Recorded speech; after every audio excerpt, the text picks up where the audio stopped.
Demon Emperor Chapter 666. Nagpapatuloy.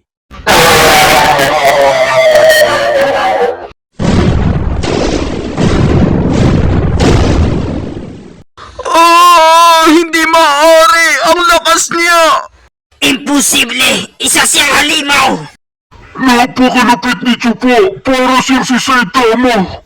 Ang kupal na to, masyado siyang nakakatakot. Hindi pa pala niya ginagamit yung totoong lakas niya nung naglaban kami sa kuweba. Ang pakiramdam na yon, napakasama talaga. Ang tatlong puwersa sa katawan ko ay sabay-sabay itong sumabog ng napakalakas. Sino kaya ang hinayupak na putang inang yon? Bigla na lang susulpot, sabay aalis agad. Pinakamatandang kuya, ano sa palagay mo? Kapag naglaban sila ni Walking Kong, sinong mananalo sa kanilang dalawa?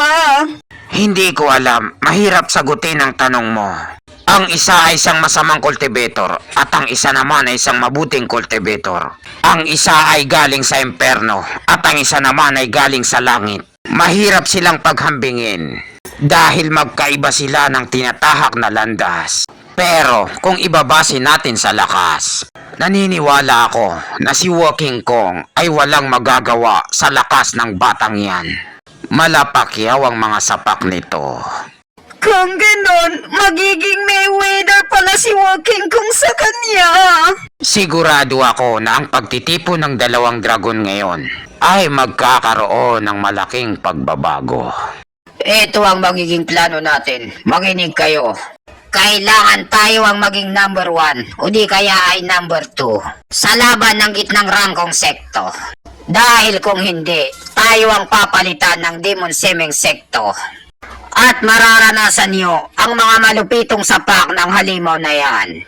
Tama si Utol, kailangan hindi kami maging kulelat sa gitnang rangkong sekto. Kailangan ko munang ipatigil to dahil sa ginawa ng kupal na to. Lahat kayo na nandirito, makinig kayo sa akin.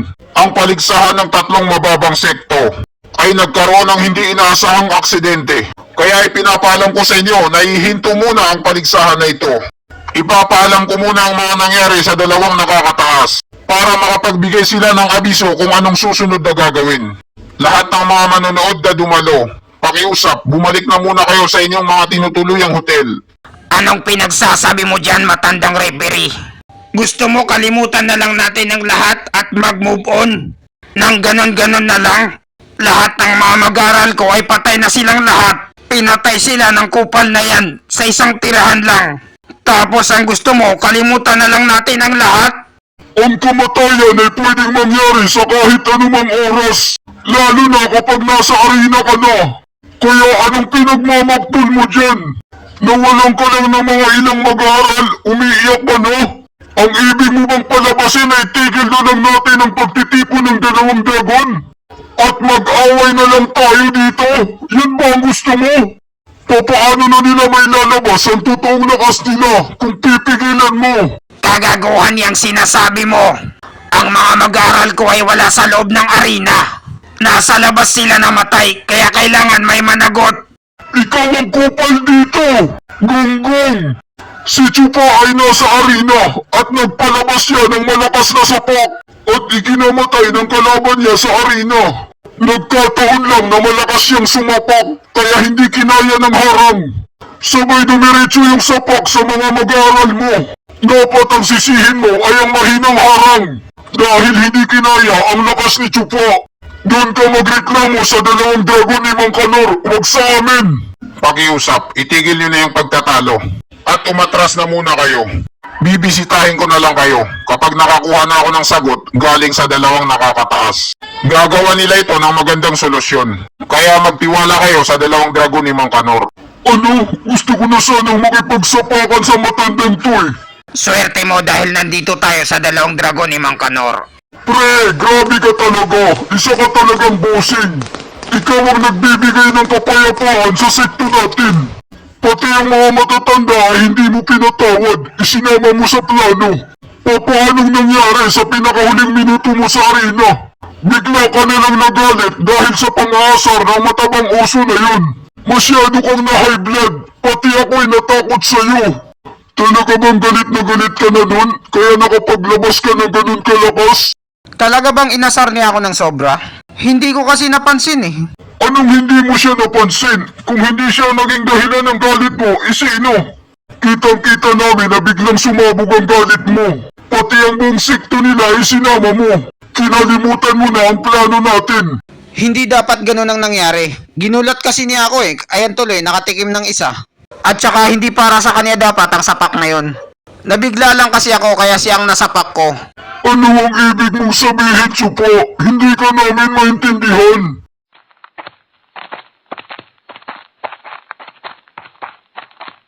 Nakakapagod maglakad ah. Mahirap talaga pag wala kang sariling motor. Nakakabatang kapatid, saan ka galing? Buong araw kitang hindi nakita. Gumala ka na naman siguro. Pero mali pala ang akala ko. Nanonood ka pala ng laban ng 3 mababang rangkong sekto. Ha ha ha ha.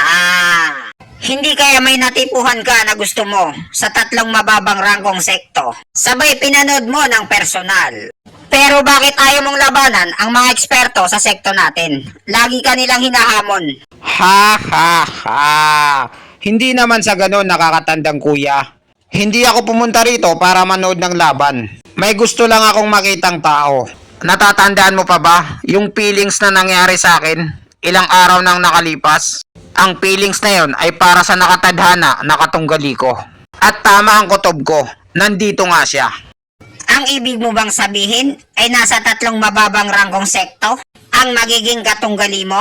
Tama ka sa sinabi mo, matandang kuya. Nahanap ko na siya, ang dawan. Kagaya nga ng inaasahan ko, pareho kami. Kalahating tao at kalahating halimaw. Nakatawan ng mga pinakadakila. Ang kapangyarihan na nananalaytay sa dugo namin ay unti-unti kaming pinaglalapit at hindi namin matatakasan ang tadhanang ito.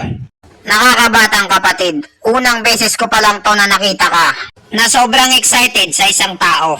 May gusto ka ba sa kanya? Sinong hindi magiging excited na nakita mo na ang magiging katunggali mo?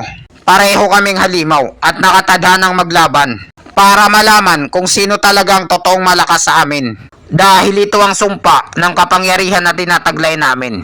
Pasensya na sa'yo, matandang kuya. Sa palagay ko, kukunin ko na sa'yo ang titulo na pagiging number 1 sa buong kanlurang lupain. Ito ang itaga mo sa bato. Ako ang mananalo sa laban naming dalawa. Kapag nagbardagulan na kami na 2 halimaw. Grabe, kahanga-hanga ang nakakabatang kapatid ko. Pati titulo ko ay gusto niyang sulutin. Kung ganon, binabati na kita ng maaga.